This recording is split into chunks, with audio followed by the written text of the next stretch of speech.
বিতর্কিত কর্মকাণ্ডে জড়িয়ে সমালোচিত হয়েছেন বারবার। বিচারপতির আসনে বসে যখন যাকে খুশি আদালতে ডেকে অপমান অপদস্থ করা, বিজনেস ক্লাসে বসতে না পেরে বিমানের ভেতর তুলকালাম, রাস্তায় সালাম না দেওয়ায় ট্রাফিক পুলিশকে আদালতে তলব, ২১ জন সিনিয়রকে ডিঙিয়ে পদোন্নতি, সরকারি বাড়িতে থেকে ভাড়া না দেওয়া, লন্ডনে বাড়ি কিনে আয়ের উৎস দেখাতে না পারা এবং সর্বশেষ টকশোতে গিয়ে উপস্থাপিকার সঙ্গে অশুভ আচরণসহ নানা বিতর্কের জন্ম দিয়েছেন AHM শামসুদ্দিন চৌধুরী মানিক। এখানেই শেষ নয়, দখলবাজিতেও পিছিয়ে ছিলেন না সাবেক বিচারপতি। রাজধানীর বারিধারায় দুস্থ সাংবাদিকদের নামে ওয়াকফ করা প্রায় ৯০০ কোটি টাকার ৫ একর জমি দখল করেছেন তিনি। এরপর ডেভেলপার কোম্পানিকে দিয়ে গড়েছেন ৭টি ৮তলা ভবন। রাজনৈতিক পট পরিবর্তনের পর প্রতিবেশী দেশে পালাতে গিয়ে গত শুক্রবার রাতে বর্ডার গার্ড বাংলাদেশের হাতে ধরা পড়ে আরেকবার আলোচনায় এসেছেন সাবেক বিচারপতি মানিক। খোঁজ নিয়ে জানা যায়, দুস্থ ও অসহায় সাংবাদিকদের পুনর্বাসনের জন্য ১৯৯৮ সালে journalist association for human rights and welfare নামে একটি সংস্থাকে ঢাকার বারিধারায় ১০ একর জমি লিজ দেয় সরকার। এরপর ২৭ বছর পার হলেও সাংবাদিকরা জমি দখল পাননি। ২০০৯ সালে আওয়ামী লীগ ক্ষমতায় আসার পরপরই ওই জমিতে নজর পড়ে সুপ্রিম কোর্টের সাবেক বিচারপতি AHM শামসুদ্দিন চৌধুরী মানিকের। প্রভাব খাটিয়ে সেখান থেকে ৫ একর জমি দখলে নেন তিনি। নথিপত্র অনুযায়ী ১৮৮৫ সাল থেকে আইনউদ্দিন হায়দার ও ফয়জুন্নেসা ওয়াকফ এস্টেটের মালিকাধীন হলেও ভুয়া কাগজপত্র সৃজন করে নিজের পৈতৃক সম্পত্তি দেখান মানিক। এরপর অ্যাডভান্স ডেভেলপমেন্ট নামের একটি কোম্পানিকে দিয়ে সেখানে তৈরি করেন ৮ তলা বিশিষ্ট ৭টি ভবন। সব মিলিয়ে তৈরি হয় শতাধিক ফ্ল্যাট। সরেজমিন রাজধানীর বারিধারায় গিয়ে দেখা যায়, সাউথ পয়েন্ট স্কুলের পাশেই ৫ একর জমি দখল করে বসানো হয়েছে ৭টি বহুতল ভবন। ভবনের সামনে লেখা রয়েছে বীর মুক্তিযোদ্ধা বিচারপতি শামসুদ্দিন চৌধুরী মানিক, অ্যাডভান্স বারিধারা চৌধুরী ভবন। ঠিকানা লেখা রয়েছে রোড নাম্বার ১১, ব্লক জে।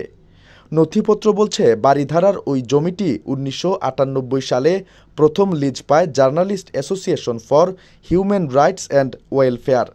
সর্বশেষ ২০০৪ সালের ২০ নভেম্বর জমিটি ওই সংস্থার অনুকূলে ৯৯ বছরের জন্য লিজ দেওয়া হয়। ২০০৭ সালের ৫ মার্চ বাংলাদেশ ওয়াকফ প্রশাসকের কার্যালয় থেকে এ সংক্রান্ত গেজেট প্রকাশ করা হয়।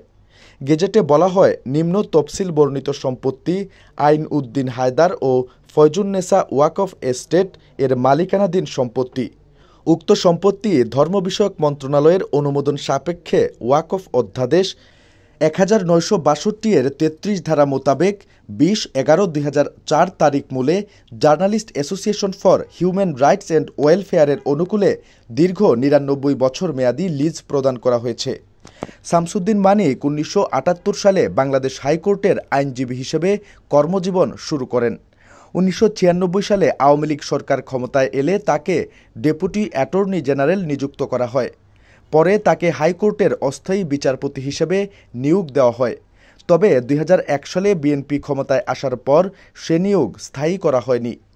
২০০৯ সালে আওয়ামী লীগ পুনরায় ক্ষমতায় আসার পর শামসুদ্দিন চৌধুরী মানিক বিচারপতি হিসেবে পুনর্বহাল হন। ২০১৩ সালের ৩১ মার্চ সুপ্রিম কোর্টের আপিল বিভাগে পদোন্নতি পান মানিক। এ সময় জ্যেষ্ঠ ২১ জন বিচারককে ডিঙিয়ে তাকে এই পদোন্নতি দেওয়া হয়।